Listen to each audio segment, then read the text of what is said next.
皆さんこんにちは、かずえです。Everyday Kanji, Kanji on the street. Today's Kanji is this. Means cow. On reading is 牛. Kun reading is 牛. The stroke order of this kanji is this. So you have learned niku means meat, right? So 牛肉 means cow's meat. So it's a beef.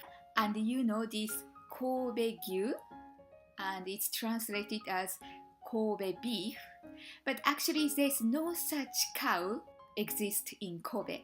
The meat from TajimaUshi, the cows grown in Tajima area in Asago city, which is north of Hyogo prefecture. And it's high quality meat, the marbling meat. We call it Kobe beef. So there's many ranks, and only the top quality beef, we call it Kobe beef.